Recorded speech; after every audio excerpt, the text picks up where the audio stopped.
Podtacular, the unofficial Halo Universe podcast, presents episode 747, How Nostalgia Can Hurt a Franchise, recorded on August 8th, 2020.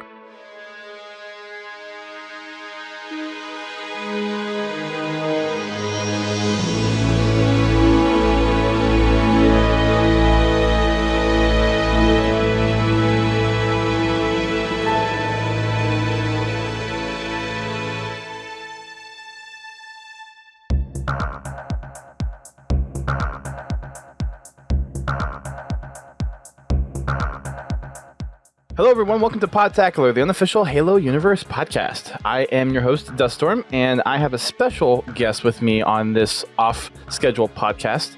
As you probably have noticed, if you're our normal live stream viewer of the show, you did not catch this one. That's because we're doing this one not on our normal Thursdays, but I have the awesome opportunity to sit down with the folks from SacredIconHalo, including Bryansbane and Jovialjoshy. Welcome to the podcast, gentlemen. Thank you so much, man. Dude, this is an honor, man. I'm super happy to be here. This is an awesome opportunity. Like, the opportunity is ours. We've been trying to get this going for quite some time now, and it's good to finally get it going. Yeah, it's like when me and Jess started doing the podcast, we wanted to do like 2 episodes a week, and we're like, man, our schedules are wildly different. We can barely narrow down one. So then when you were the first person to want to like guest us, I was like, it was really hard. So this is actually the first time we've been a guest on anyone else's podcast. This is awesome. Yeah, this is making my day. This is great. Well, we're happy to have you guys on. I know you guys have had quite a few guests of your own, including some returning guests, especially from your latest episode. Yeah. I did actually want to try to be all caught up on your podcast. Unfortunately, I didn't quite get there. I'm about a month and a half behind. Oh, well, we threw you a couple 5-hour episodes at you, so that's really our fault. Yeah. I would get the one, then I'll hop on the Discord. I'm like, what the heck did you guys do over here? Yeah, which is kind of crazy because that's definitely not normal for us. Like, 5 hours is rough. I mean, I get fatigued at 2 sometimes now. Yep. So. Well, interesting story is when I first started doing the podcast for Podtacular, I guess maybe not when I just started, but shortly thereafter, a lot of the podcasts that I did were kind of that 2.5, 3.5 hour, and it was all over the place. And now with the other co-hosts that I have, our schedules are a lot more tight, so it's a lot more closer to 2 hours for a lot of the podcasts nowadays. But yeah, definitely when we were starting out, it was like a lot longer episodes, and some points it got really long. I think our longest episode we've had so far is over 5 hours long. Oh, nice. Wow, yeah. So Crazy, no stranger to that, but we definitely try to keep it shorter for the listeners. It's nice to feel like you can listen to 3 podcasts in 5 hours instead of 1. Right. Yeah. So as we do for all of the guests on our show, we have a couple of questions to ask the both of you. It's kind of our quick icebreaker, so to speak. Cool. Oh, I like it. First one is, how did you get your start in Halo? And I know you guys have talked about this on your podcast, but for those of our listeners who may not have heard of you or might be now going over to check out your podcast, what was that spark that got you interested in Halo? And we'll start with Brian. Well, and I'll try to not, hit over all the same beats I hit over before, but, I am 28 now, so I was 9 years old when Halo 1 came out, and I was very much a big Nintendo fanboy. So, because, fanboy wars are a really cool thing when you're a kid. So I was like, I don't want anything to do with Halo. I think the only reason people say it's good is because it's owned by Microsoft. And this was a 9-year-old thought, like, oh, just because it's Microsoft. It's not actually a good game, it's just because it's Microsoft. So I avoided playing it, didn't have any interest. And it all came down to, it was the Christmas right after Halo 2 came out in 2004. I went over to a buddy's house the day after Christmas, and he had asked for Christmas. This is the thing I always hit on because I'm like, it's so ridiculous. For Christmas, he asked for an Xbox with Halo 2, not because he wanted an Xbox, not because he wanted to play Halo 2, but because he already owned a PS2 and a GameCube, and he wanted to have all 3 systems. So just for like a collection type thing, you want to be the guy that had them all. So when I was over there, gotta catch them all. Yeah, gotta catch them all. So it was like, I'm over there at his house the day after he gets this Xbox with the limited edition of Halo 2, nonetheless, and he's playing his PS2. He doesn't even have the Xbox open.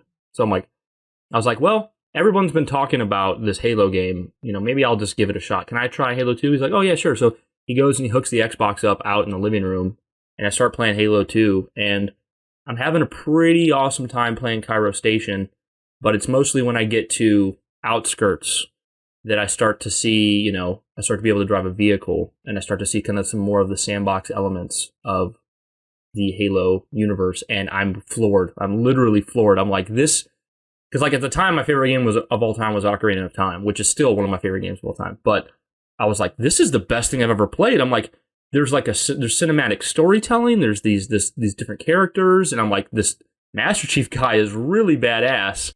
Yep. And I was just so into it, and I just played it nonstop. And I got to the first Arbiter mission, and I was like, no. What is this? I want to play as the green guy. So I just literally backed out of the Arbiter mission and just replayed all the Master Chief missions again. Oh, no. Yeah, because in the beginning, I was like a lot of people where I was like, I don't want to play as the Arbiter. Of course, I love it now. But yeah, so that was the beginning of me loving Halo. I went home to my brother, and I told my brother, who was even younger than me, I was like, every game you've ever played sucks compared to Halo 2.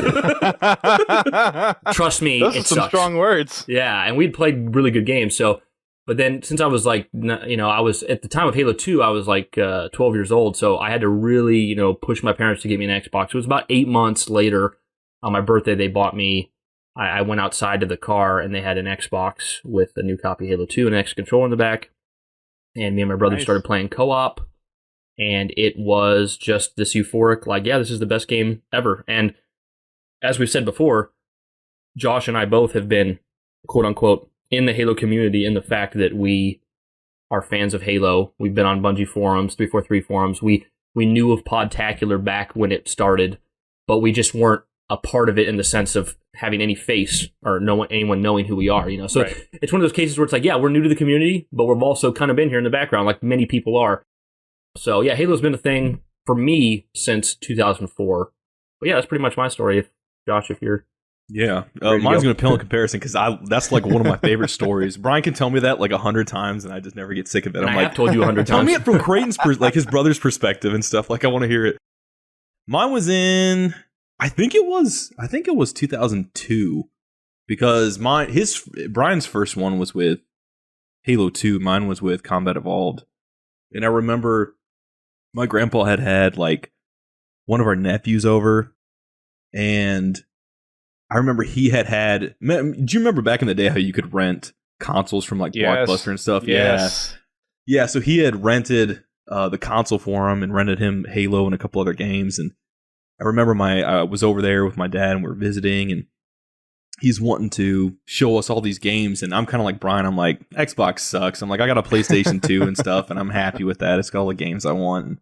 But I remember in a couple like GamePro and like one or two other magazines, I would see these articles in the back about these LAN parties. And I was like, LAN? I was like, what is that? I didn't understand the concept. And but I knew it was popular. So he pops in the game, boots it up, and he's playing that first level. And I just remember like having my mind blown. I feel like everyone says that, but like it really was this unique experience for me because I had played some first person shooters, but seeing that on a console, like I feel like we kind of take it for granted now, but it was really amazing at the time seeing like when you have that one guy that's trying to like lead you out and then the explosion goes off and he just dies. For me, that was like, what is going on? I like something that Haruspis, it's a term Haruspis says. He says like it's a come to Jesus moment. And that's a little strong, but it's like when you play for us, like all on this podcast, it's one of those deals where when you play Halo, it's like, oh, there's a whole other tier of gaming. Like there's a whole other level. Like what I've been playing before, it hasn't been quite the same, I could see that. I was used to playing movie licensed kind of games at the time and like sports games. So Halo was something on a whole other level in a good way, though. Yeah, it definitely pioneered a lot of different things that we take for granted within the video game industry these days. Yeah. Yeah, it really does. Really, really Not does. to say that they were the originals on everything, but there are quite a few things that's like, you look at Halo and that was kind of the staple that really kicked things off. Like really being able to hone in on the first person shooter mechanics with a controller, being able to have a seamless interaction between going from a first person shooter, like you're in your biped, to driving a vehicle, the 30 seconds of fun, the golden triangle, all that kind of stuff that really was engineered by Bungie for Halo. Yeah, I think everything's iterative, And I think, a lot of times you get in conversations where people want to get in the nitty gritty of like, oh, well, Doom was a popular franchise, first person shooter that was also on consoles before Halo. And then, GoldenEye was really where people played console multiplayer. Like, you're not wrong. Those things did exist and did lead to, Halo, but it was like Halo was kind of where it was like we were doing these things like things were kind of rocky and things weren't fleshed out, and then Halo was like, boom, here's a package where everything is now coalescing in this package that makes sense. Yep.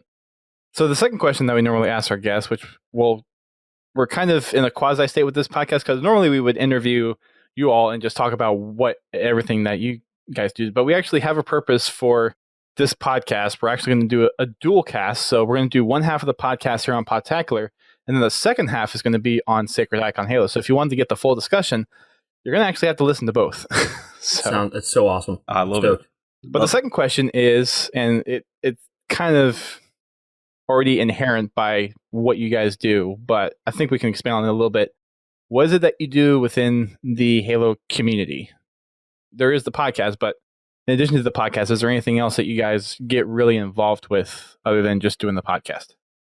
I guess you want me to take that first? Yeah, you go ahead, Brian. Yeah, go ahead, Brian. So it's kind of interesting how, like, Josh and I, as friends for so many years, have kind of went through similar phases of, like, growth and maturity, where we both grew up with, playing video games and putting a lot of expectations into video games, putting a lot of our emotions into video games. And just as we were friends and as we've grown up and got older, we've started to like we might have been the people in the past that were on forums being very critical of things or saying we hate this or this sucks or that's garbage. Like, we definitely, whenever we talk about being positive, we're definitely people who have been on the other side in the past, where we're like, and we've just, as we've grown and matured and like just kind of seen things for how they are, we're like, nothing really good is fostered from that kind of mentality.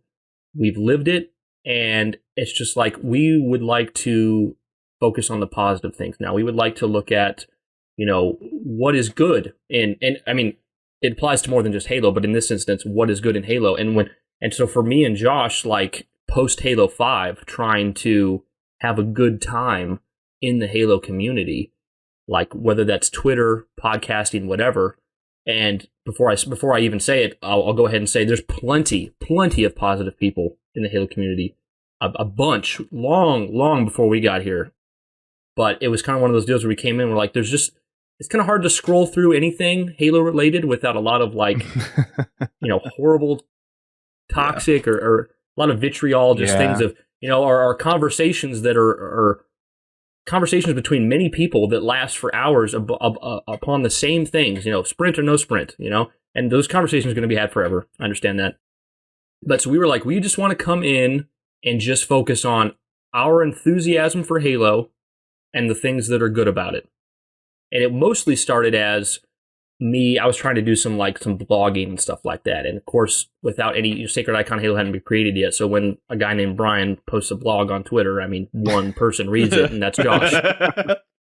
So I started the blog, and it was like, I was having a good time kind of like talking about that. And those posts are still on SacredIconHalo.com, but it really wasn't, nobody was reading them, was making any traction. So me and Josh kind of talked about, maybe we should start a podcast. And of course, if you listen to our first episode, it sounds horrible. We didn't have any equipment. We used our phones to record. So young. We start somewhere. Yeah, but so we just recorded the podcast, and I don't know what we did because it wasn't great quality, but we had a nice little chunk of people listening right from the get-go. Of course, we plugged it on Twitter, but our Twitter had like 100 followers. Mm-hmm. And so it just kind of started with, and I guess I'm giving you a really long answer to this, Dustin, but that's okay. Yeah, so it basically started with, we wanted to be enthusiastic and positive about Halo. First, it was trying blogging. That really wasn't a thing. And then it was the podcasting, which the podcasting was, like I said, doing moderately well to begin with. But where we really hit our stride was, I was like, okay, Josh, well, I'm going to try to market this podcast on Twitter. So I was like, I'm just going to, I'm going to ask questions and stuff like this. Well, I asked a few questions and got some good feedback. And then I think one question in November of last year I asked was like, I really changed it up, and I was like, 343 has seen your content. They've reached out to you. They want to let you pick one thing that can be an infinite, and it will be there no matter what. And it really got people excited, the question. And I woke up and I had like 500 likes and like a couple hundred responses. And this was for an account that had like 100 followers, 200 followers. Mm-hmm. So I was like, okay, well, maybe I should keep doing this. So it just became this thing for me to do 1 to 2 Twitter post questions every day, trying to engage the community positively or enthusiastically. And we're totally open to criticism or people's things they don't like, but everything we do is geared towards the good, the positive. What'd you like about it? Okay, you don't like Halo 5 at all, but you kind of like the Forge. Okay, let's talk about the Forge. Since that's something you like. So it just kind of came this thing of the Twitter, the podcast, the blog kind of got thrown in the back. Then we started the Discord because some people were like, I think it was actually I don't know if it was on recording or off recording, but Late Night Gaming was like, I'd like to see you guys start a Discord. We kind of didn't know anything about Discord. We started one up and we really didn't think it would go anywhere. And we got a couple hundred people now and some people who are really engaged in there. So it's kind of just been this mixture of Twitter, podcast, and the Discord community. To make a long answer short, the goal of Sacred Icon Halo, positivity and enthusiasm all the time. And it started with our love of the podcast, but it's kind of expanded into a few other branches. So I don't know if you have anything to add to that, Josh, or if I just ran into the ground. No, you're good. You're good. I mean, you summed it up very well, better than I could. But yeah, I was going to say, to expand on that, like, I think before we had even started, I think Brian was there. He reached a point with Halo 5 where he was just like not vibing with that story. And I remember when, as a huge Star Wars fan, when The Last Jedi came out, that was the first Star Wars movie. At the time, I was like, I don't know if I like this. And it was just these weird moments where we sort of got humbled by these like franchises we love. And that's I love a word Halo. I should have used. Great I love word. Halo too, but to Brian's respect, he's definitely the bigger fan of the two of us. But I just remember we talked relentlessly over and over and just cycled the same topics of discussion, whether it was The Last Jedi or whether it was Halo 5. And I think as, you know, the years had passed, but somewhat like more so with Halo 5, like we just kind of reached a point where we're like, we're kind of tired of talking about like what we don't like about it. There's got to be stuff we there's got to be stuff we like. And Brian has always been the sort of guy, is such a good conversation starter. I can see him. He will randomly ask me a question. If he wants to sell me on going out to get Asian food and I'm just completely against going out and getting Asian food that day, maybe I want pizza, Brian will find a way to somehow get this conversation rolling, and he will like sell me with his enthusiasm. So once he started writing the articles, I was like, why don't we just start a podcast and try something like that, you know? And he was like, you know, I was thinking about that too. And yeah, so here we are. But he's done amazing with the Twitter. Well, I like the thing you touched on that I didn't really touch on is that we kind of had we had all those expectations and like being negative about things, but our two big breaking points was Halo 5, where, you know, a lot of the community did not like Halo 5 story. But in 2015, and I've said this before in the past, I didn't handle that very well. Like I told Josh, I told my other friends, I'm like, Halo 5 story is trash. I hate it. It's ruined the franchise. I don't like it. You know, just very heavy. And I've seen this a lot in the community. People who, you know, like Haruspus is one of them. He was like, or Alex, he says he reacted so heavily, you know, to that. He criticized it so much back at the time, you know. And it's like, as these years have went on, it's like, well, you know what? How much of that, like, there's definitely criticism to be had about that story or that game or whatever. But how much of that was our own expectations, our own emotions, our own nostalgia that altered what we expected of that?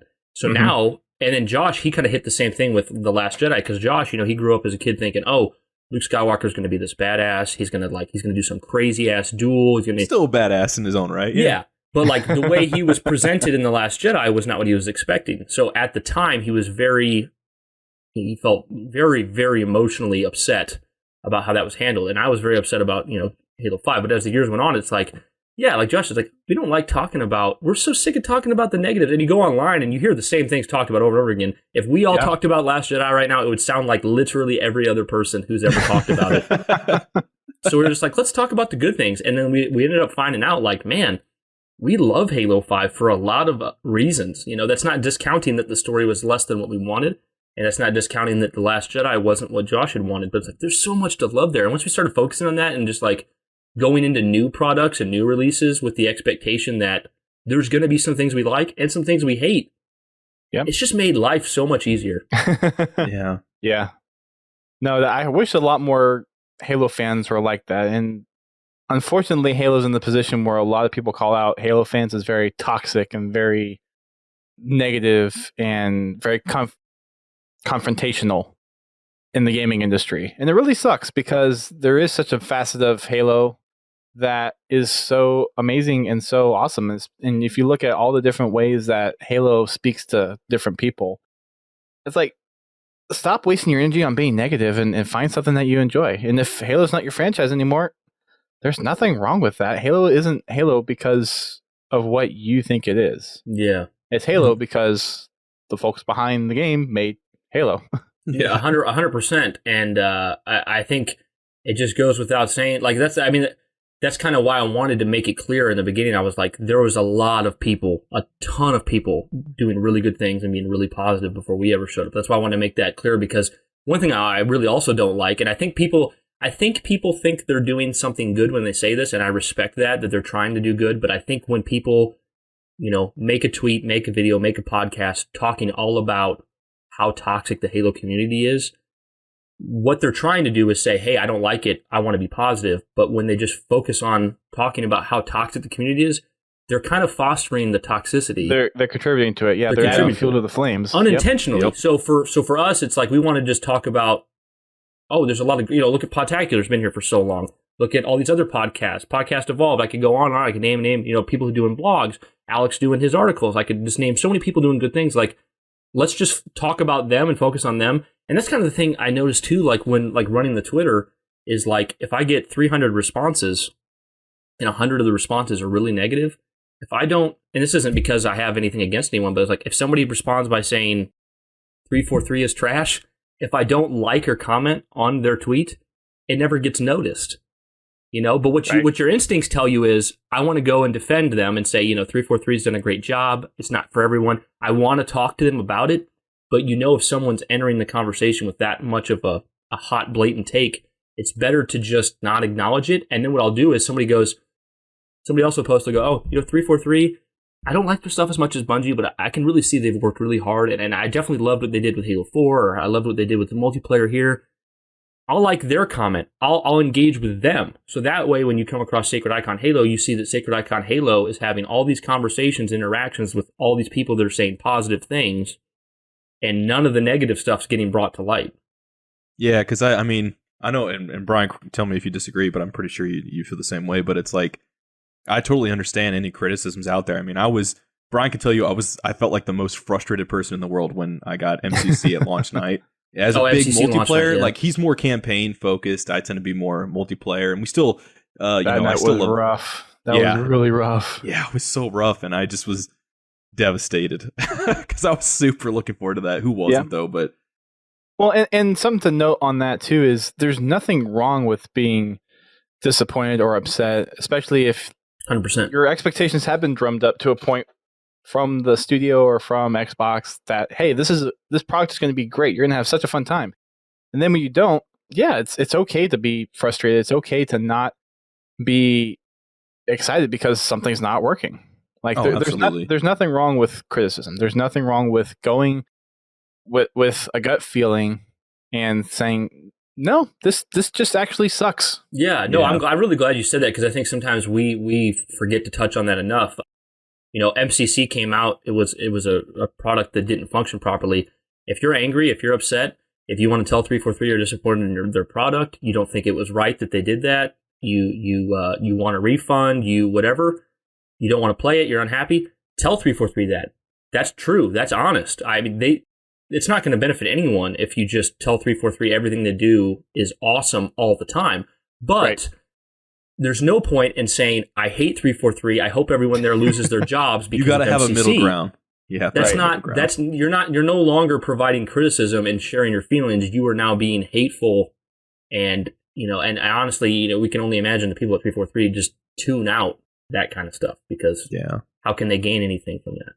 So, Well, and it's not that they completely ignore that stuff. Obviously, they take that stuff, including positive feedback, with a grain of salt, because a lot of the folks at the studio now have come from the community. There's a fair chunk that you see either through blog posts or through Twitter or whatnot that have originated from the community side of Halo. And there's some people there that were in industry and have stayed in industry, but it's a good mix at the studio. So you're looking at fans of the franchise who want the best for the franchise, and they do care about what the community thinks. So of course they're going to try to do the best that they think is going to appease most of the community. Obviously, everyone can't be satisfied, but Yeah. I mean, there's no point to say that someone should die or someone should lose their job because something didn't go the way that you planned, because you're not the program manager. You're not the one that's dictating how the project is going to be created or made. Yeah, I agree. Like like right now, I don't like the music for Infinite. To me, it does not feel Halo. That's fair. And like, I'm going to be one of the very few people that do not like the music. Nothing wrong with it. There's nothing wrong with the music. The music's good.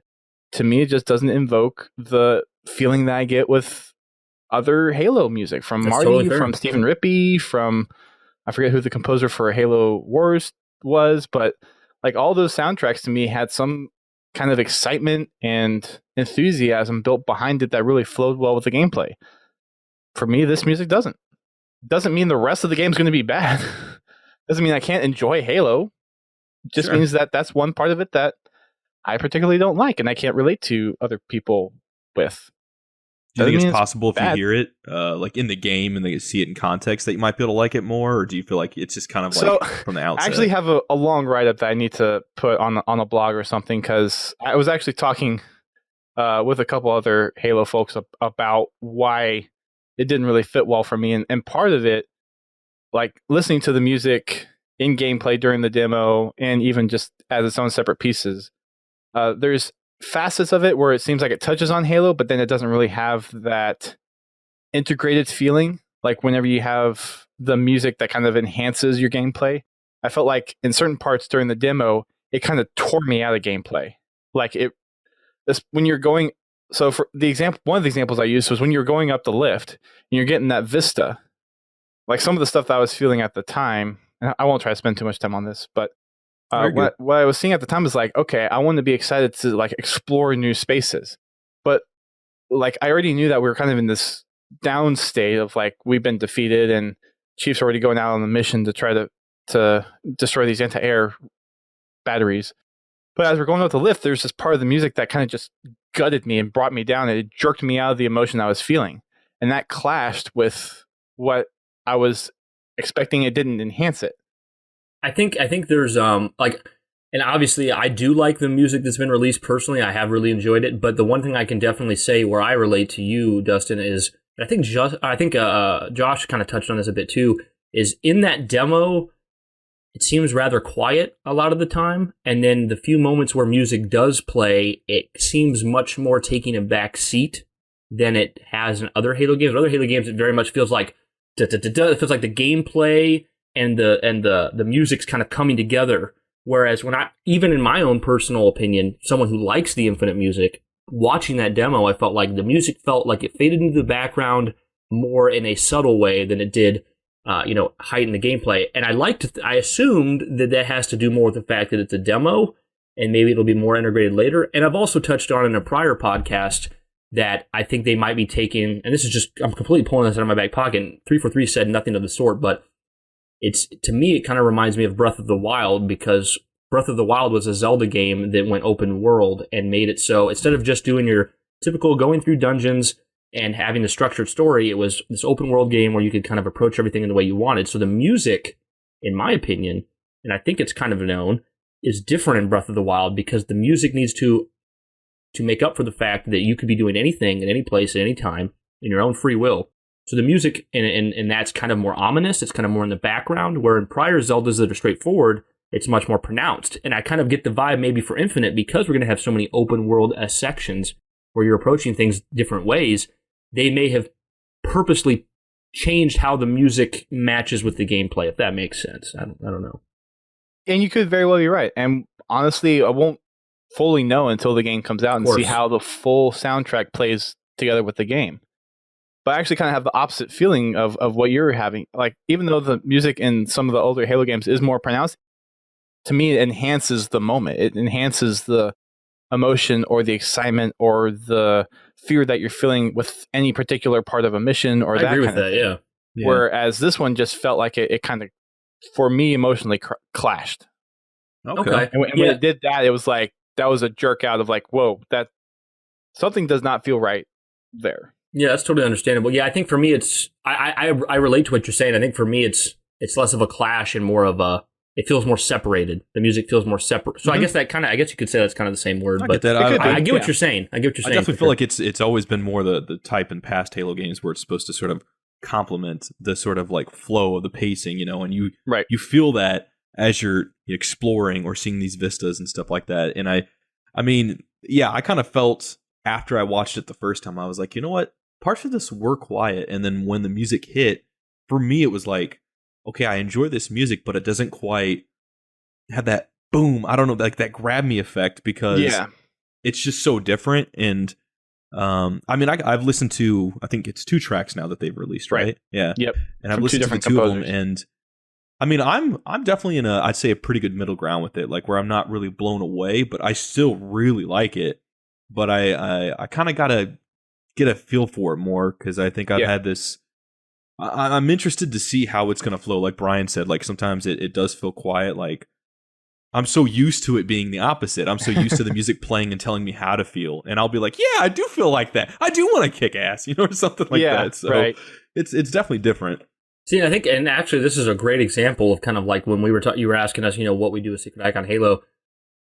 So I think the immediate response from many people who listen to this episode of your podcast, Dustin, are going to go, Dustin doesn't like the music? That's one of the best things. That's one of the best parts of this whole Infinite reveal. I've already gotten that response on Discord, Twitter, everywhere. Yeah, so the crazy thing is, even though me and Josh have both been like, yeah, this music's dope, when you said you didn't really care for it, it wasn't what you were wanting, instead we were like, okay, I understand that, tell us why. And now you've talked us through it, and now you've made, because we didn't jump your crap and say, dude, it's awesome, you're crazy. Right. Now we've talked through it and we're like, okay, I kind of see where Dustin's coming from. Like there's kind of a clash or a separation. It doesn't tell me how to feel as much. I'm not as worried or I'm not as upset about it maybe as Dustin, but I'm like, I kind of get what he's saying. And that's what I think is so important is when we're like, okay, you have a different opinion. That's freaking awesome. Tell me why. Not because I need an explanation. You can have your opinion. You don't owe me anything, but I would like for you, if you'd like to, explain to me why you feel that way, because now maybe I can kind of see where you're coming from. Yeah. And unfortunately, Twitter is one of those platforms is you can only get so much in per tweet. It's not a great platform for that, yeah. Yeah, so a lot of the responses is like, are you kidding? Yeah. Like, what is wrong with you? No, I get it. I think it's fair to have that opinion too. And I mean, to piggyback off Brian, yeah, I think it's just one of those things that's like, I think there's so much more to learn from disagreeing or having a different opinion. Because like, I was someone at first who didn't like Halo 4 at all, like just all of it. Now I love it, but at first I didn't. And it took Brian kind of like saying, okay, what don't you like about it? I explained it, and he just heard me out. And I was like, I kind of want to talk more Halo with this guy. And I just kept doing it. And then I realized when he started talking to me about some of the lore, I was like, huh? And it like these wheels turned in my brain, and suddenly I learned so much more through that. Sudden clarity. Yeah. Yeah, exactly. There's some great quotes from Halo. Yes. Yeah, I felt the same way about Halo 4 originally with the story and how just the Didact storyline was completely out of the blue. You really had to read the books to even understand kind of the backstory on why it was there. But as I've talked to more and more people over the last few years, it's like, putting that aside, the story with Chief and Cortana is some of the best storytelling within the Halo franchise. And I never really picked up on that until like people were saying, no, like think about the Chief and Cortana relationship and not necessarily the stuff with the Didact. Like even though that is very lore heavy, and that's what I was focused on at the time because I was reading the books and it's like, okay, there's this big lore lead up and then you get the Didact and all the stuff in there and it's like, ooh, people are really going to be left out if they don't really read the books. And that's kind of a major detachment from people that just play the games. But I never really stopped to think Chief and Cortana's story and how that's going to affect the story throughout the rest of the franchise. And once I started thinking about that, it's like, okay, that actually is a very intricate story piece that plays well with everything that's led up to this from Halo CE through Halo Reach. it's just this one little facet of the campaign that doesn't really sit well with me. I can leave that aside and not like that, but enjoy the rest of this. And then multiplayer is kind of in this quasi state of like, there are certain things I love about the Halo 4 multiplayer. There are certain things I'm like, yeah, they definitely tried to force COD into Halo. Yeah, that's good. That's a good point. Yeah, I'm with you on that, Dustin. I think, and I completely agree with a lot of your points. I think Alex said something on the last podcast that kind of made me go, yeah, that's a good point. Alex is of the opinion that none of the reading is required for Halo 4, and his argument is that if you approach Halo 4 just as a game, there is a very clear bad guy with very clear I hate humanity MO. And if you just play it straight as, this is a villain who wants to destroy humanity and you and Cortana got to stop him, from that approach, the expanded material is not needed at all. Now, obviously, reading the expanded material takes your interpretation of Halo 4 from 1 to 1,000, because it's so there's definitely a ton of credibility in what you're saying. But I think, for me, I think like Alex, I was like, that's a good point too. I'm like, you could, if you just kind of play it straight as, bad guy does bad thing, you can play it that way and it works. I think for your casual gamer it could work, but anyone who has some kind of vested interest in Halo, I don't think that works as well. Yeah, again, then that's just my take. I think there's a lot of truth there in both for sure. Absolutely. Yeah. All right. Well, let's get on to the topic of what we're going to talk about for this podcast. So we're doing a 2-take, kind of like what we mentioned earlier. We're going to take a look at nostalgia and how it hurts a franchise and how it helps a franchise. And obviously, since we're Halo podcast, we'll mostly talk about Halo, but I'm sure we'll throw some other franchises in there like Star Wars, Mass Effect, whatnot. So on the Podtacular side of things, we're going to take the why nostalgia hurts franchises aspect. And then on the Sacred Icon side, we're going to take what helps from nostalgia. So obviously, the big argument within the Halo community is Sprint, whether or not it belongs in a Halo game or not. And there's a tweet that's going around since yesterday that shows that Sprint's been in Halo since Halo CE. See Master Chief sprinting out of the control room on Delta Halo.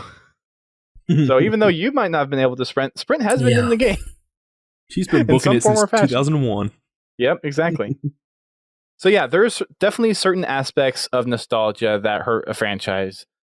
Sprint is kind of one of those topics of, okay, your previous games may have had XYZ mechanics, but as the industry evolves and as people's expectations of what is included in a specific genre of video games, those gameplay functions, while they were crucial or foundational at the start, either weren't able to adapt some of these newer functions or gameplay mechanics, or it just wasn't in the state of the industry to have those new things.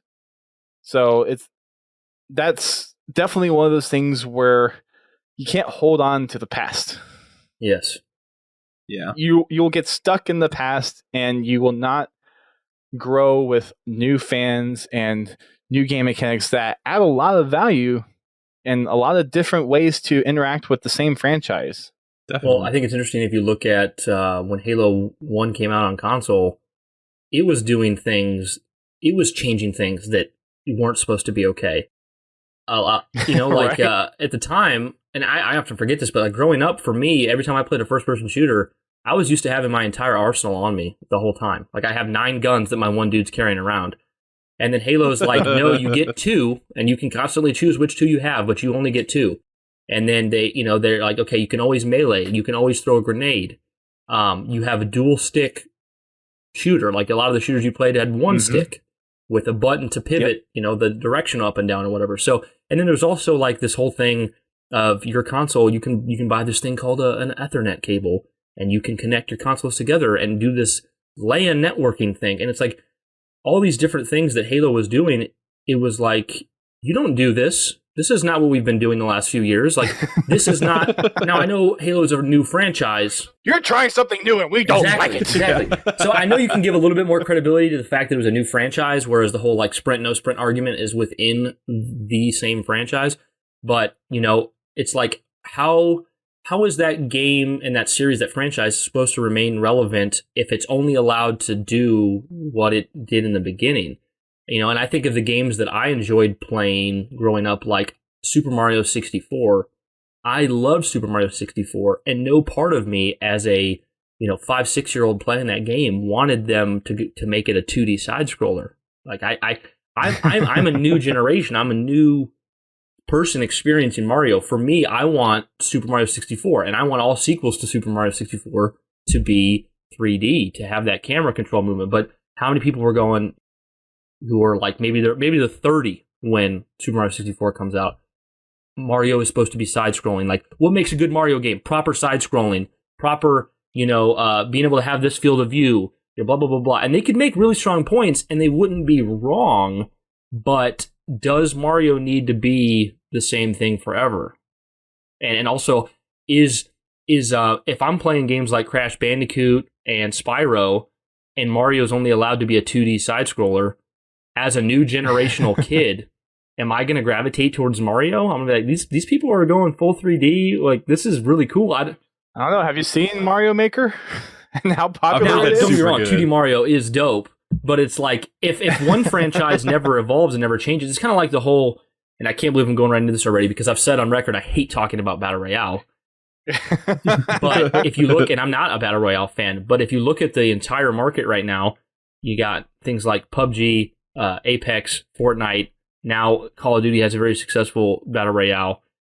Yeah, there's definitely an argument to be made. Battle Royale doesn't need to be in Halo. Halo can be its own thing. I'm actually more of that person. But it's a thing that the industry really enjoys. The new generation, when I used to teach a Sunday school, kids Sunday school for a bunch of middle schoolers, and all they talked about was Fortnite.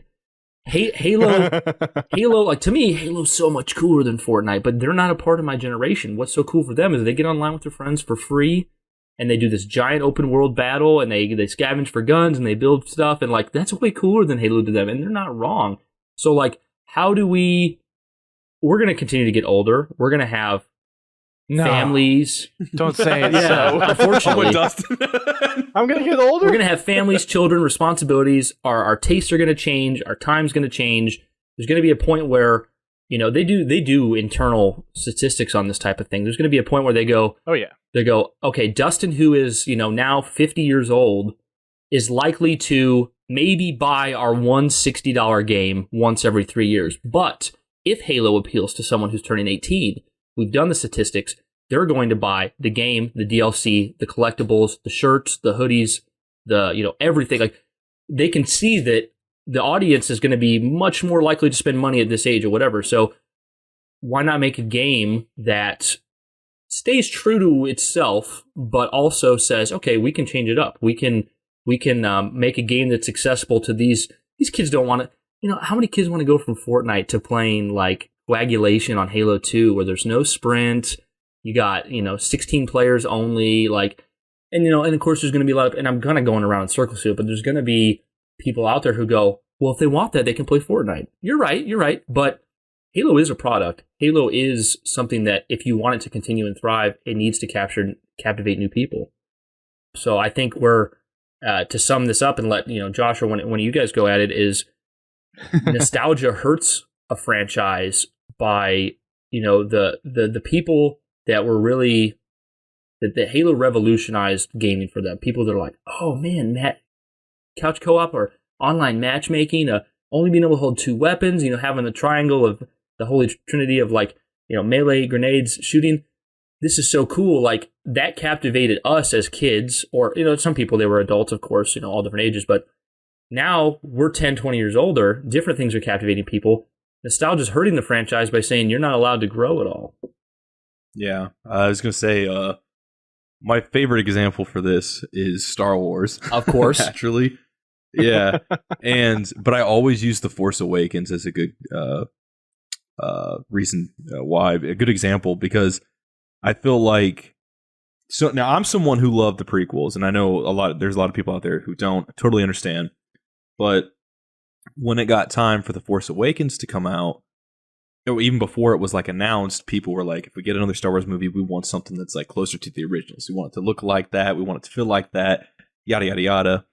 And then that one, by all accounts, is trying very much to focus on the original aesthetic and all that kind of stuff, and the feel and the tone and characters and whatnot. And it comes out, and I think at first people are like, yeah, we like this. This is good. And then afterward, you start to see this sort of schism that happens. It's like some people got what they wanted, and then they realized, well, now we just got the same thing. We don't actually want that. And you start to see this kind of divide. And I mean, Halo, to its credit, has kind of done the opposite, I think, with 4 and 5. It went into different territory. It didn't try to like be too similar to like the Bungie stuff. But, you know, I think with something like Sprint, I mean, Sprint's a good example, I think, because Brian pointed out to me before, I used to think Sprint originated in Halo 4. And he was like, well, Josh, Sprint started in Reach. And I was like, oh, yeah. Yep. You know, and I think with that kind of thing, it's like, it's just a tough line to walk. And I always feel for developers in that regard, because it's like, you can sometimes give people what they want, but then sometimes I think, and I could be wrong, but sometimes I think it ends up being, this is something they thought they wanted. And, you know, doesn't always actually equate to reality, you know? I mean, that's how I kind of look at it. Yeah, it's that whole, I mean, part of it is you have the franchise owners setting expectations for what people are going to expect. Another part of it is fans having their own expectations based off of their own experience. So you have to be smart enough to kind of differentiate the two and be, okay, this is what I'm expecting, but this isn't necessarily what the producers are going to say is actually going to be in the game or in the film or in the book or whatever the franchise is. Mm-hmm. Definitely one of those things where you have to kind of take it with a grain of salt. And another part of that is it's not your franchise. Yeah, I think for me going in, because I know for Brian it's a little different. Like I'll let you expunge on this if you want to, Brian. I remember going into Halo 4. When I played Halo 4 the first time, I was so out of just gaming at the time. I just played the campaign and was kind of done and just moved on. I didn't touch the multiplayer until far later on. By the time I had touched it, the ordnance drops and all that stuff had been removed from the multiplayer and whatnot. So when I got to that point, and I was just seeing how you could just sprint constantly, and it had the loadouts and everything, and I was like, this is like kind of having an identity crisis. And I remember going prior to like seeing anything for Halo 5, I was like, they better not go back to they better not continue off 4. They better go back to like 3 and 2 and 1. And I wanted something like 2 and 3.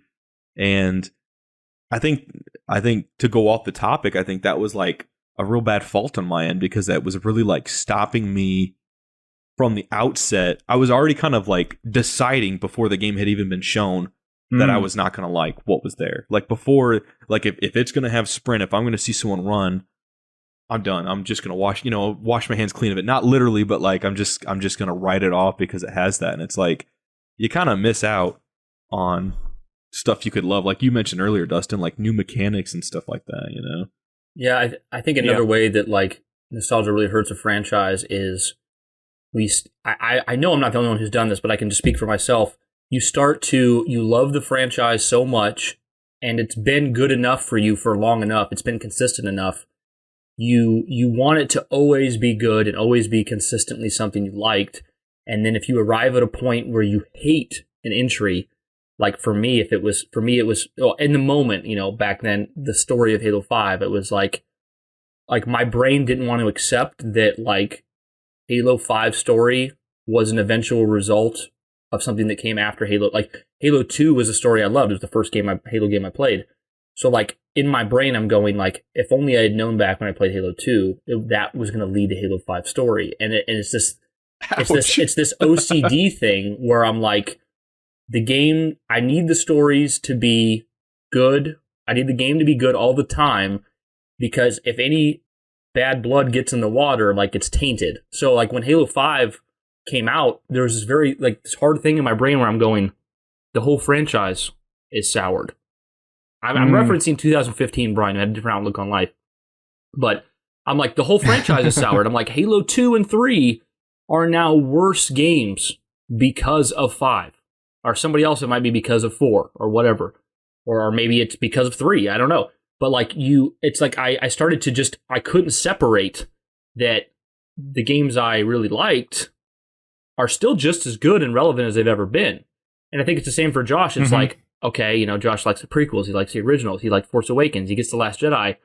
Don't like the way Luke did this. Luke did that. I don't like this side plot line, whatever. Can't really accept it. Then it's like, you know, when he looks at the whole picture, and I think it's another thing to talk about for him with Rise of Skywalker, it kind of downplayed the importance of Anakin Skywalker. And it's like, if Josh wants to get way too caught up on the nostalgia, way too caught up on his expectations, he can look at that whole 9 films and say, well, my favorite movie, Revenge of the Sith, isn't as good anymore because I know that Anakin's story doesn't... It's tainted. It's tainted. Anakin's story doesn't matter as much now that I've seen Rise of Skywalker. And a lot of people do that. They go, because of nostalgia, these old things for me aren't as good because the new thing ruined it. And I think that's where you got to realize you've kind of funneled yourself too far down that nostalgia and those emotions, because no, those things are just as good as they ever were, and they count just as much. If you feel like Anakin Skywalker got done dirty in Rise of Skywalker, then he still was done good in Revenge of the Sith, in Return of the Jedi. That's still there, still counts. For me, and even somebody, I'm not one of those people who goes, oh, you know, Halo only counts up to 3. I'm not one of those people. But in my brain, Halo 3 was an ending to me. Halo 3 was an ending to a trilogy, a story that Bungie set out to tell. And it still is an ending. It still has that stopping point. Halo 4 and 5 very much count. They are a continuation. They count just as much as those things. But it's okay to say Halo 3 finished a trilogy. It finished a story. Halo 4 started a new one. Halo 5 continued Halo 4. It's like, you don't have to, when you get too caught up on those things, you know, like, it's just tainting the water. There isn't a tainted, like, you can say as a franchise as a whole, maybe it's tainted the franchise, but like, still love what you love. Like, don't try to retroactively tell yourself you didn't love something because of nostalgia. You know, that's the way it hurts it, I think. I feel like that plays into like getting older too, because like when you're a kid and you're playing these games, we would, back in the day, people like us would just read these in magazines, and that was our only window into the world of those games, and we waited, you know, and then now it's just, the industry's so different, and you have this instant gratification with footage and stuff and leaks and everything. And like, when I played a game as a kid, I just played it, and if I liked it, it was the best game ever. If I saw a movie and watched it, and I liked it, it was the best movie ever. But now you get older, and then all these expectations start to sort of seep in because of this long-running like attachment you have to like something like Halo, and then you kind of start placing these expectations into them that weren't there before.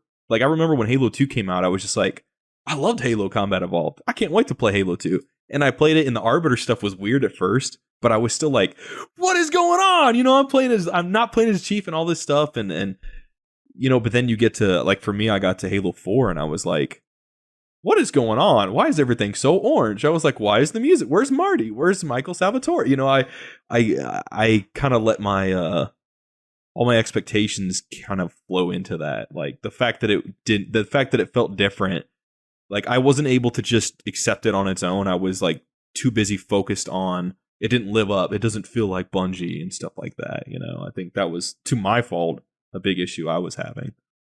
Yeah, I think there's definitely a lot of times where we as fans get a little overzealous of what we believe should be the definition of what makes the franchise the franchise. Yeah. But if you look at every Halo game since CE, there's been some addition, some modification to the underlying gameplay mechanics. Halo 2, it was dual wielding. Halo 3, it was equipment. Halo 4, it was ordnance drops. Halo 5, it was Spartan abilities. Every game has had some new addition that changes the gameplay mechanics a little bit, but is still true to what makes Halo Halo. And it's that sci-fi shooter. You have energy shields and health. You have the weapon, one weapon backpack and one in your hand with grenades and melee and vehicles.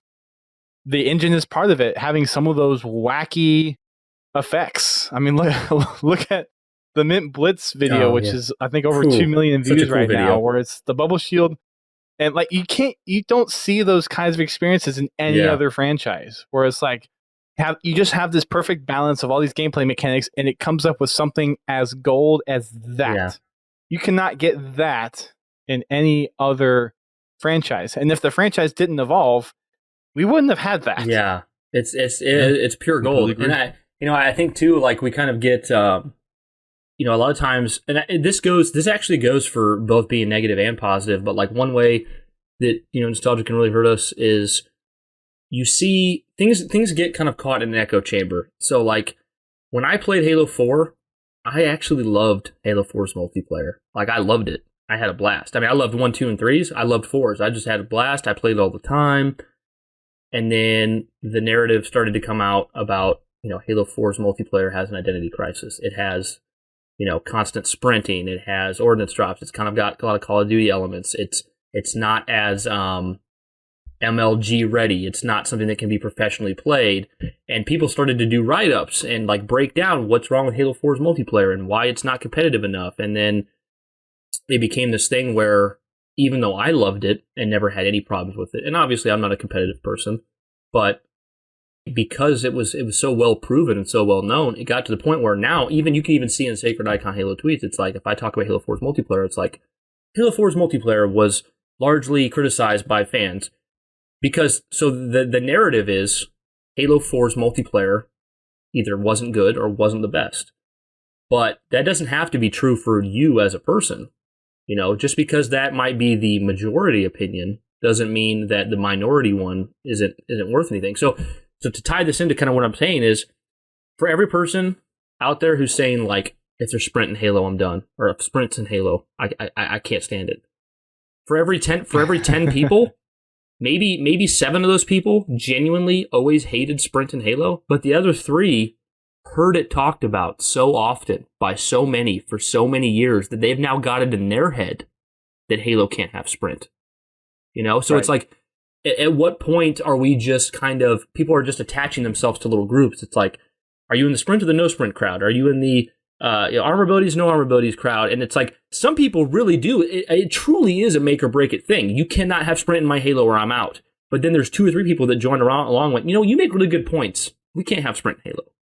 Yeah, social media has the detriment of being a giant echo chamber. And it applies, and like I said, it applies to positive things too. If me and Josh keep talking about how, manage expectations and positivity, well, then maybe somebody's listened to so much of our podcast, they're constantly managing their expectations and being positive, which is good. But maybe then because we've talked about it so much at length, they start to not acknowledge criticisms. You can fall into an echo chamber of anything, whether it's good or positive. So it's just Sure. Really, I think we should like celebrate each other's preferences and differences. Like, oh, your favorite Halo story is 5. That is freaking awesome. Not, you're stupid, you're not a true Halo fan. It's like, that's so cool. Why do you like that? Oh, well, I really liked that there was this huge ensemble cast, and I thought Team Osiris was badass, and then I loved the Guardians. They looked really cool. Okay, sweet. That's awesome. Like, it's so cool that I can be a Halo fan whose favorite Halo is 2 and yours is 5, and we can go to Outpost Discovery or something like that and just have a great time celebrating Halo. Like, I would like to see that happen a lot more. Like, just be excited that we all have different things. Then you need to the game needs to play like 2 for you to be a true fan. I'm glad that I'm in that me and Josh are in that mentality now, because I wasn't in 2015. Like, when Halo Infinite comes out, there's things I want for it, and there's things I don't want for it. If it was an online-only campaign with a lot of Destiny kind of like grinding for gear, I would personally not like that at all. But I'm going to come on this show and I'm going to say, what are the good things about it? What things do I like about it? Some people are really glad that it's going this direction. I'm glad for them. I'm happy for them. And I still have the Halo, like, if I want a specifically Halo 2 experience, I can play Halo 2, So Exactly. Yeah. Yeah, I definitely think it's one of those things that you kind of like, when you get to that point where something nostalgia has really seeped in, you start to almost gatekeep with your opinions too. Like, oh, you don't agree with me? Well, you're wrong. Have fun being wrong over there, because like you kind of made me think of it, Brian, actually, like how many fans got in through Halo 5?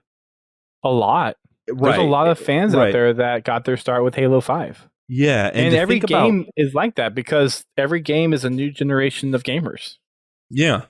we look at generations traditionally as like every 20 years. No, gamer generation is every 3 or 5 years. Yeah. We've got a couple people in our community whose favorite is 5, and like it makes it when I hear that, I'm thinking like something like Outpost Discovery. Think of how many people who have probably gone, who got their foot in the door through Halo 5, who if people just completely kind of like crapped all over their opinions and stuff, that person, you just take them out of that room now, and it's like we're less as a community because we don't have that, because we let our nostalgia stay in the past and not let this franchise we love sort of nurture and grow and blossom. And you know, there's been like, I remember there was a specific night. It's one of my favorite stories just because I loved the MCC release night, and you know, when they had the first footage of Halo 5's multiplayer, and there's this I love this memory. Brian and his brother, my cousin, myself, we're all sitting around Brian's PC right as they're about to reveal this, and we're all like pulling up our chairs, we're leaning in, like, oh my god, you know, this is the next era. And for me personally, I'm like, if it's like I said before, if it's got Sprint, I'm gonna hate it. I'm ready to be mad. and then like it shows off all that stuff, and I can't speak for Brian or anyone else, but I know for me personally, I was completely quiet. Like I was so shut up because as I'm processing it, I'm thinking, I think I like this. I think this works. And they're showing that like, oh, you keep sprinting constantly. Look at this, guys. Think about this for a second. In 2015, I remember sitting there and they showed off Halo 5's multiplayer where it had a freaking assault rifle aiming down sights.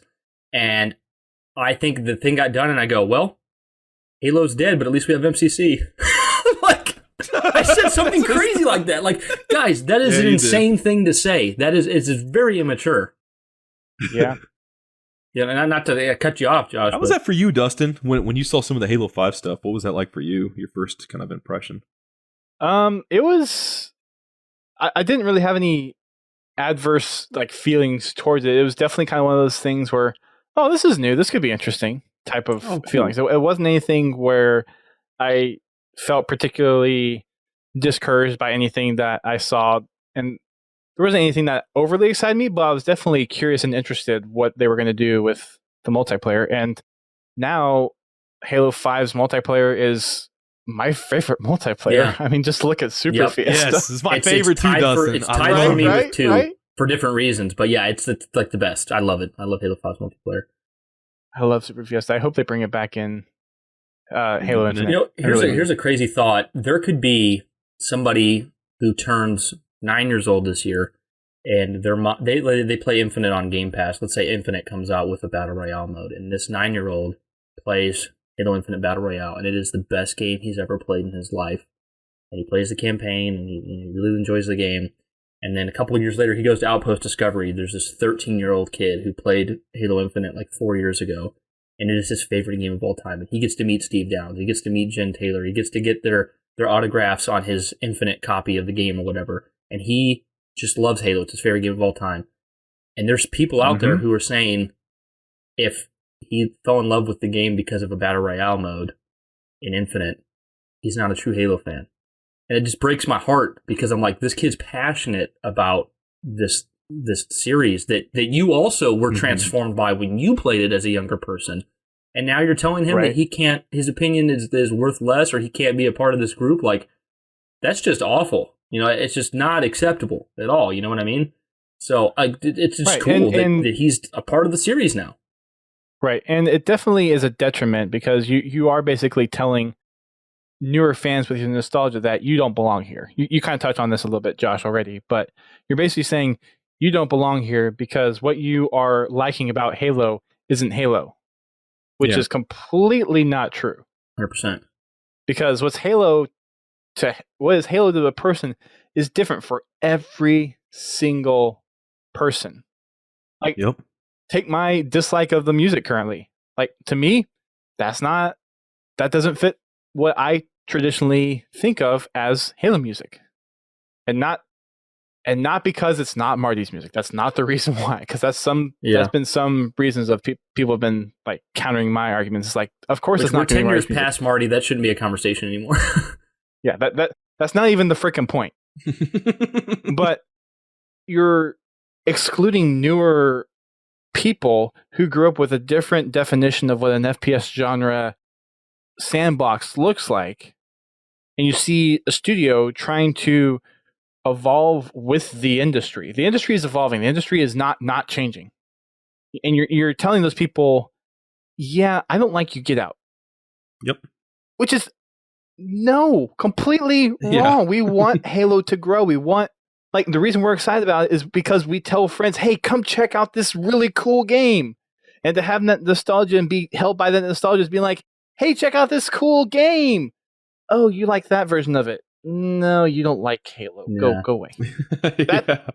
It's awful. No. It's awful. Yeah, I think there's something to be said if you like, that almost, if we were to let ourselves as a community become those kind of people, we'd almost be like these grandpas who are like, it's not, they don't make it like they used to, and then it's just like, you get stuck in this box and then you can't see out of it. And then you're also like, you're in that box and you're kind of like closing the blinds and the windows and the doors. And like, you're not letting anyone in with these new perspectives or new mechanics and stuff. And you're just like shunning it. And, that's the thing too, is I think another aspect is that with the nostalgia and with how that affects us badly is like a lot of people out there.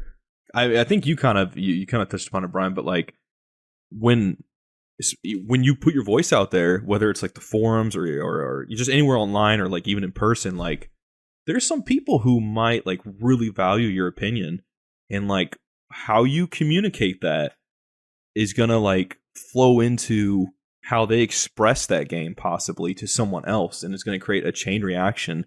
Like I can tell someone who doesn't know anything about Halo and maybe they're looking to get into it, I can say, well, all these ones are great, this one sucks, don't mess with that one. And then they'll maybe go tell someone else who's looking to get into it, like, don't mess with this one. Could be someone's favorite like, or latching on point. Yeah. Exactly, and they miss out on that opportunity to potentially love it just because me at the source said that sucks. I think the thing we don't think about too is like one of the biggest Halo YouTubers is Hidden Xperia, Luke, and a lot of people love his opinions, love what he has to say. He puts out great content, and people are saying, I really like what Luke has to say.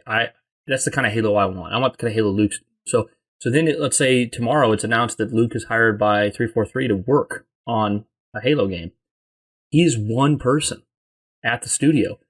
Yes. It doesn't matter if his opinions are amazing and that they fit yours perfectly, and Luke's going to go there and he's going to be as diligent as he can to get the game to fit the kind of thing he wants. But he's one of 300-400 people. I don't know how many total people. He cannot sway. He does not going to have the sway to make the game come out exactly as he wants it to be. But I guarantee you, Luke's going to be excited to be working there. He's going to love his coworkers. He's gonna promote the game. He's gonna be excited to see what the first Halo game that he's worked on is like and release it to the public. And then when it comes out and somebody sees Sprint, they're gonna go, "Whoa, Luke! I trusted you, bro. I wanted you to get hired by 343 so there wouldn't be Sprint." And then, then he has to say, "Well, that's not how it works." Nobody has 100% control on that. Easy. There's just too many facets to that type of thing. So. It's almost like, okay, let's say for a second you're right, and true Halo is Halo 3. Halo 3 is how Halo should be forever. Let's say you're right for a moment. How are you going to get 300 to 400 people all together to passionately, you have to be passionate to do this kind of job, to passionately get together and develop the exact same thing and have the same exact wants and desires? And if you watch all the Bungie documentaries that I'm sure everyone in this conversation has watched 30 million times, you see how vehemently they disagree on things, how one person wanted this story direction and one person wanted this multiplayer direction. And they end up putting out a product that not everyone loves everything. Like, there's probably not, I wouldn't be surprised, there's probably not a Halo game in which everyone at Bungie said, I liked everything about it. There's probably someone going, man.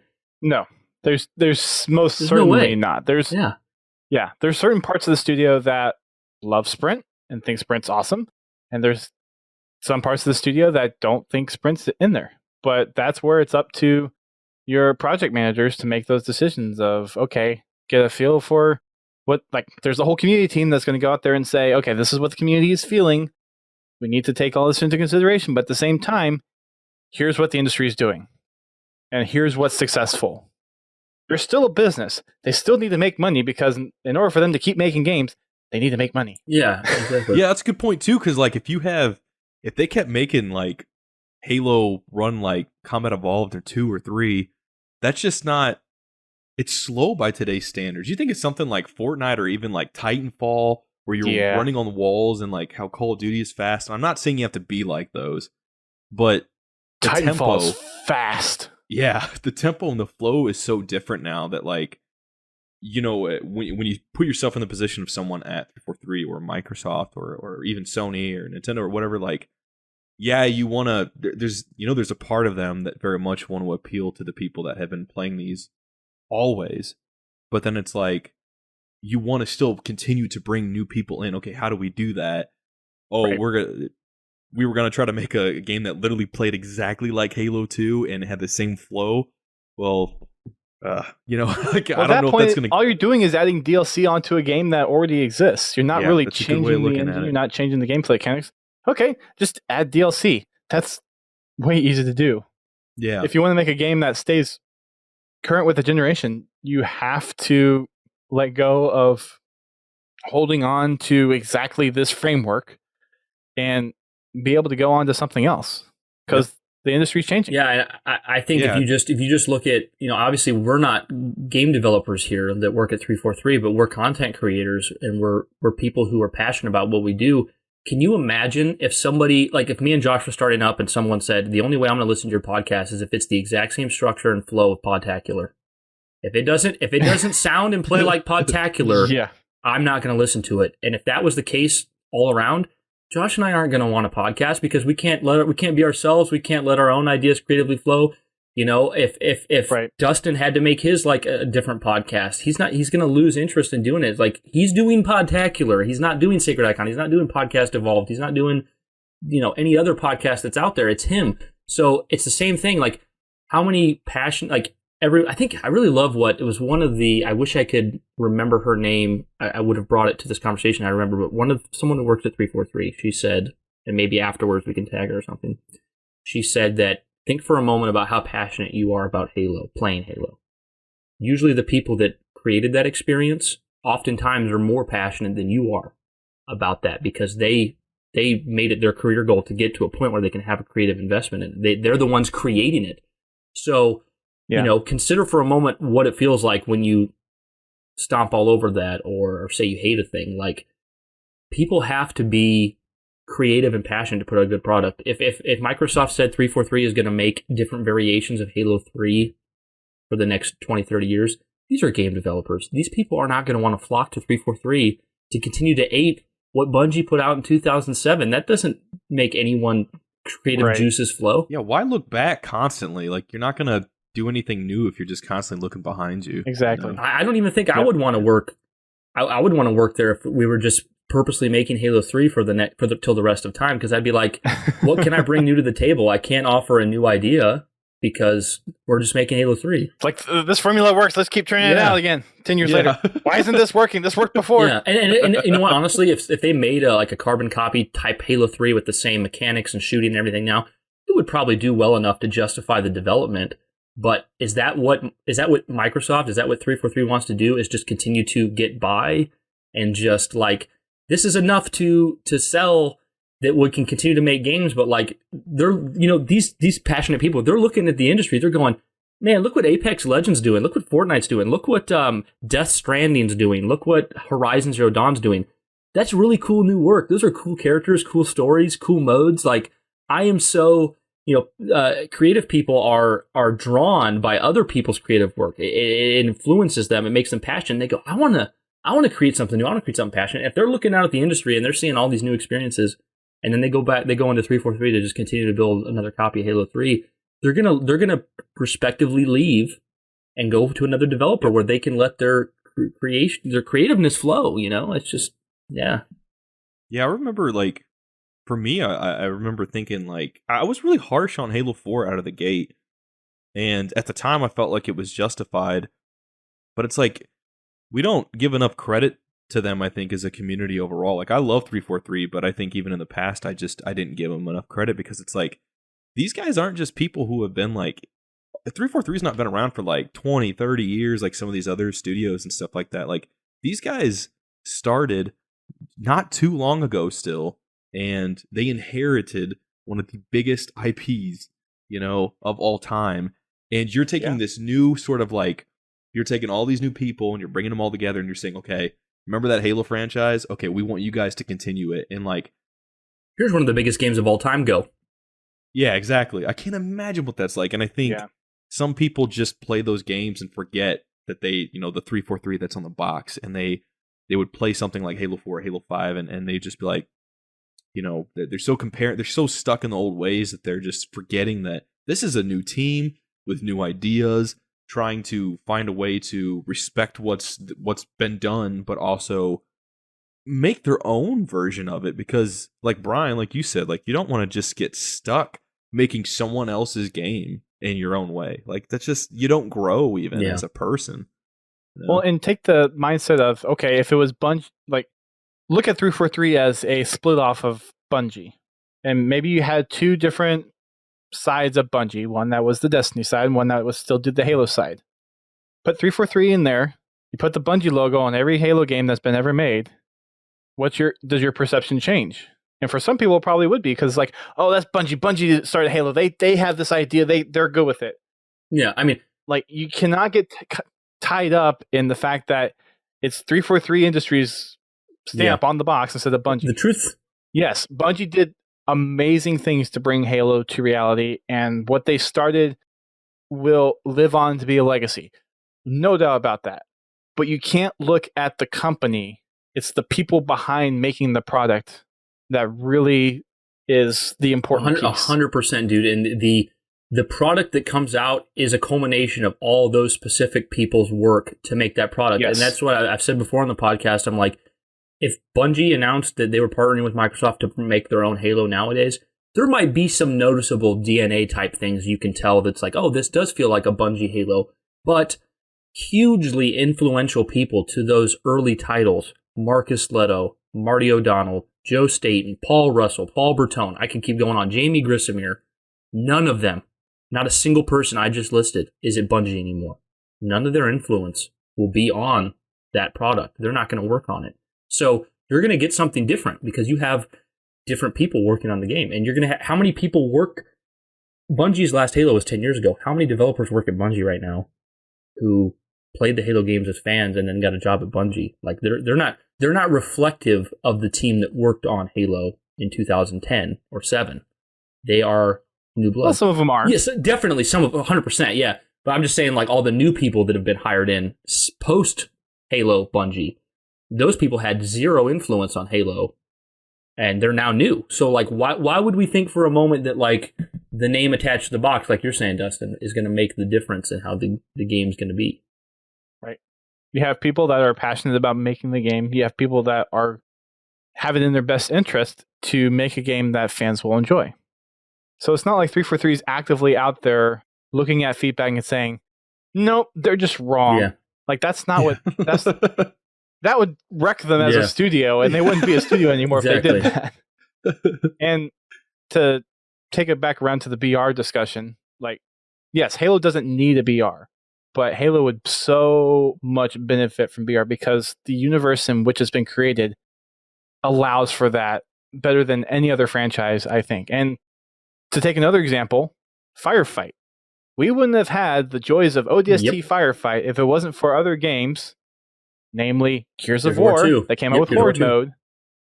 We wouldn't have had Firefight if it didn't copy, but if it wasn't influenced by Horde mode. Sure. And people absolutely love and adore Firefight. There's like Halo 3 was definitely a big hype for MCC on PC. The next biggest hype is ODST Firefight. Yep. And we don't even have ODST Firefight and MCC right now. That's coming across the board. Like every single Halo fan, including PC Halo fans, that's been the big excitement lately is, we're finally getting this OG Firefight experience. I love ODST Firefight. And the thing is, I remember I think I was 17 when ODST Firefight came out, and I was a much less analytical person when I was 17 than I am now.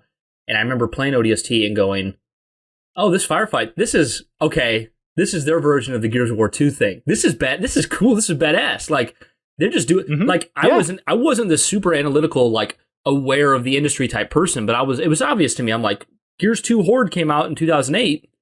This is their version. This is dope. I love it. This is great.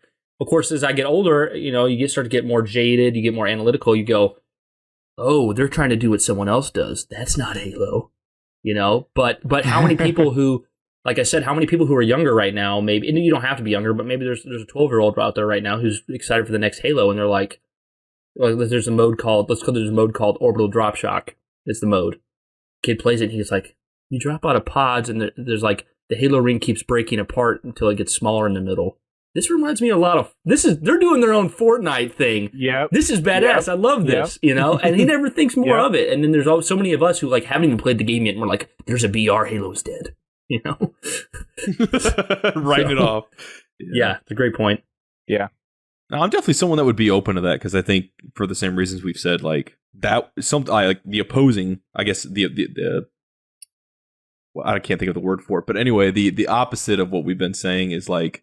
That's going to open up so many doors, like you've said, Brian, like you said, Dustin, like something like that would bring so many people in that, like all those kids that want to play it, like that want to play Fortnite and all that stuff, and then there's this new game that's Halo, and everyone can play it, and like, oh, you don't have a Series X or a PC, you got an Xbox One? Fine, you can still play it. There's all this accessibility and all this, just all these options, and then like that could always lead that person. That could be someone's foot in the door. Right? That could get someone to try out Forge. And then suddenly they're like, what is this? I can make my own maps. We can do this and this and this. And like, what is zombies? What is that? And it's just going to like go from there. And without kind of giving the opportunity for that stuff to exist and just kind of shunning it, we close the door for that. We close the door on the possibility of that happening because we're stuck. And it hurts the community so much because you're limiting what people can experience. You're dictating other people's experience. And that is something that we should not be doing. It's okay to have differing opinions. That like everyone experiences things differently, which is the beauty of a franchise. That's really what makes the Halo franchise so amazing is there are so many differing opinions out there and there's so many different ways that people interpret their experience with Halo. We can't stifle that. We should never stifle that.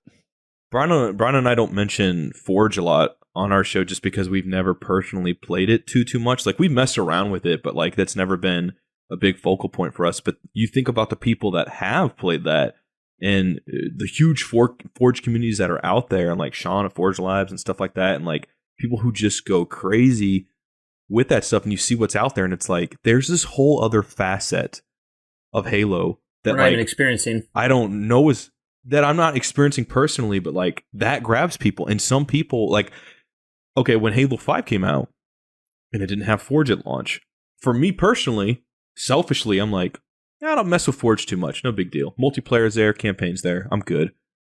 But for other people, it's like, that's big like how you deal, felt on MCC and rightfully night. so. That's how they felt not having Forge. Yeah. And like those people feeling that way are just as valid in their feelings as I am wanting multiplayer there and campaign there and all that kind of stuff, because it's like that for them is one of the biggest draws, if not the big draw, and just because they're different than me shouldn't make me any more superior or anything like that, or them superior. It should even us out and like, oh, hey, you like this different aspect of Halo? That's cool. Oh, you like doing machinimas with it? Like, that's cool. Like, let's talk about it. Like, I think that's awesome. Like, I mean, Brian's someone who's so much more lower focused, and I've gotten more into that these last couple years, coming more from the multiplayer side.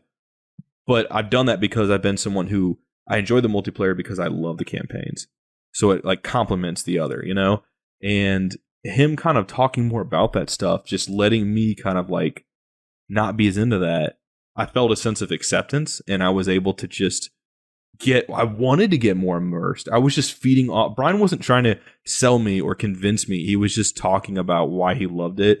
And through that, it just opened a door for me. And I know as a community, if we are able to just do that, like so many more people will be like, they'll want to come try it out more. They'll be more incentivized to, just because it's like, you can like whatever you like. If you only like this one little tiny aspect of it, that's cool. You like Halo. That's awesome. Everybody who's consistently involved in the Halo community. Now, if somebody's listening to this podcast just want something to listen to because they like Halo, maybe I'm not speaking to you as much. But for people who are consistently in this community, they're on Twitter, they're on the forums, they're engaging with different podcasts, YouTube videos. For some reason, they've chosen to spend a lot of their time in the community. I would just ask yourself, are you a part of the community because you love Halo and you want the community to be strong and awesome? Like, you want the community to be good, a good place to go, a strong community? Or are you there because everyone here makes the same mistakes, but are you here because you selfishly want to try to make sure Halo gets catered to you? And if you tell yourself honestly that you are only here to be catered to selfishly, if you just acknowledge that, well, then at least you know that, and you can the way you act is reflected on that. But if you tell yourself, you know what, I love this community, I love Halo, I really want it to be better, then I think that's where you go. If that's what you want, maybe don't be so concerned with how it caters to you. Because if you really want to see this community be awesome and you want to be part of it, you want to go to Outpost Discoveries, you want to be a guest on a podcast, like if that's what you love, then maybe change your perspective a bit. But once again, if you're just here selfishly, and like I said, we've made those mistakes too, I'm not singling anyone out, then at least you've acknowledged that that's why you're here, and you know that your actions are selfish, and that's okay. I mean, I don't think it's the way I would want to choose to go about it, but at least you can say, I guess to sum up what I'm saying, it's just basically, if you love this community, foster it. Yeah. Yeah. Yep, exactly. Well, we're coming up on time for the first part of our discussion. We're going to be taking the second part of our discussion over to the Sacred Icon podcast side of things. So I want to thank Brian and Josh for coming on our podcast. Thank you guys so much for taking time out of your morning. Where can people find you? Ooh, thanks so much for having us, man. It's crazy to think if a year ago, if Josh be like, dude, we're gonna be on the Podtacular. You're like, nah, dude, no, we're not. So this is awesome, dude. Really appreciate you inviting us, and glad that you stuck with inviting us after we were like, don't have time now, can't get there. Really appreciate that. But yeah, to find us, the best place to interact with us is going to be at SacredIconHalo on Twitter. That's where we're most responsive. We have a website, SacredIconHalo.com. The podcast is on all major platforms. If you want to talk to me specifically, I am at Bryansbane. Josh is at Jovialjoshy. I won't go through all the other business spiels because we can save that for ours, but that's basically if you want to reach out to us, best place, SacredIconHalo on Twitter. Josh, you got anything to add to that? Or? Yeah, I know. I was just going to say, Dustin, thank you. This has been a genuine honor. Because we on Podtacular. And Brian as well, but it's just on Podtacular. I was going to ask him for at least one of those. It was just a matter of time. But no, man, this is love you guys. I remember back in the day, like I didn't really listen to podcasts as much back in like around the Halo 3 time. I was starting to just get in there, and I remember of hearing of stuff like Podtacular, and it's kind of surreal to think I'm on there. I'm like, I'm on Podtacular. I'm gonna go. I want to call my mom after and be like, I made it. I'm on Podtacular. Yeah, I'm famous, Mom. That's great, honey. I don't know what it is, but that's good for you. Make sure you take the garbage out for me. Oh, goodness gracious. Well, you can catch our podcast over on Twitch Thursday nights for our live stream recordings of the podcast. That takes place 8:30 p.m. Eastern Time. We also have our Fragrant Fridays, which take place at 8:30 p.m. Eastern Time, and our Achieving Halo at 10 p.m. Eastern Time on Sundays. You can find us across the internet on social media. We are also on Twitter, Facebook, Instagram. You can check out our Spartan Company, our Xbox Club, and our Discord server. Just search for Podtacular, and you'll find everything that you need to know. Shout out to our patrons who help contribute to keep the lights on here at Podtacular. Shout out to Frizzled, Confow, and Laburkus. Thank you for your continued support in Patreon. You can also support us through Amazon through our affiliate link, podtacular.com/Amazon, and subscribing to us on Twitch or donating to us directly through PayPal. Again, check out Sacred Icon Halo. We will be doing the second part of this podcast over there. Until then, keep on fragging them trucks.